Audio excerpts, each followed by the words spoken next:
Yun na yung sinabi mo, nagising ka. Inulit ko lang, nagising ako. And then, ano lang pala siya? Ano lang pala siya? Ano, panaginip lang pala. And maga pala ako nagising, meron pa akong 4 hours para mag-prep. Awasan na, katatapos lang ng... Ay, hindi yan na yung awasan na! Awasan! Ano? Class dismissed na! Ah, sorry, amin lang pala yung word na yun. Marinig. Akala ko nagjijibbers. Oh, Wala bang awasan sa inyo? Awas! Awas na! Awasan na! Awas is overflow. Sa Bisaya. Sa amin, nag-overflow yung awas. Game. Kring! Ayan na, nag-ring na yung bell. Tapos na yung first subject namin. Isa lang subject yung meron kami sa day na to.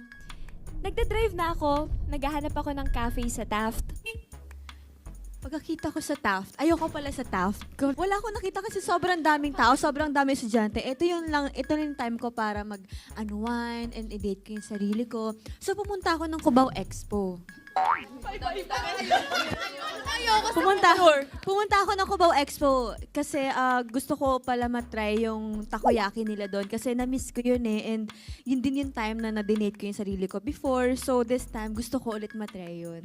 Oh, wow. So, nung natikman ko yung takoyaki, parang nag-crave pa ako ng more. Like, gusto ko pa ng magkape. Kasi syempre, di ba, wala naman na akong gagawin after. Okay. Galing akong Cubao Expo, naisipan kong pumunta ng Tagaytay. Kasi gusto kong kumain ng bulalo sa taas ng lake. So, ayun, parang sabi ko... sarili mo. Ay, hindi. Yung lake, yung view. Tapos, ayun, kumakain ako ng bulalo. Tapos, ayan, after kong magtagaytay, pumunta akong Antipolo. Kasi maghahanap ako ng cafe para mag-coffee.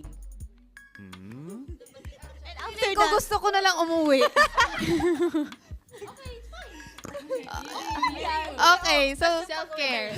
So, na-realize ko, after that, gusto ko na palang umuwi. So, nung pagka-uwi ko, biglang nagutom ako. Gusto ko ng pad thai. So, nag-book ako ng flight papuntang Thailand. So, nasa Thailand na ako. Pumunta ako sa market and kumain ako ng pad thai. And hindi nag-stop yung cravings ko with pad thai. Gusto ko pa ng ibang pagkain. And dahil nag-crave din ako ng pho, pumunta ako sa Vietnam. And nung andun ako sa Vietnam, hindi pa rin ako satisfied. Kaya, Pauwi na sana siya, pero biglang sumakit yung tiyan niya. Tapos nakita siya ng mga tao sa airport, so dinala siya ng ospital. habang nasa hospital siya, na-board siya. So, nag-book na lang siya ng flight pa uwi. And then, pag uwi niya, sinundo siya ng service. Tapos siya yung last na hinatid. Tinitry niyang matulog, pero ang daming tumatakbo sa isip niya. Ang daming nangyayari. Nag-message si Coach Ana, kailangan mag-send ng video. Nag-message si Ate Maan kasi kailangan na raw pull out kasi may 3rd dose ka ng flu. Pero bukas na pala yung mangyayari. So, magpapahinga muna ako today. And sobrang saya ko lang na na-spend ko yung day ko. Day ba yun? O weeks ko na me time. So, yeah, that's how I ended my week, my day. And I'm so happy and I'm so grateful I'm alive.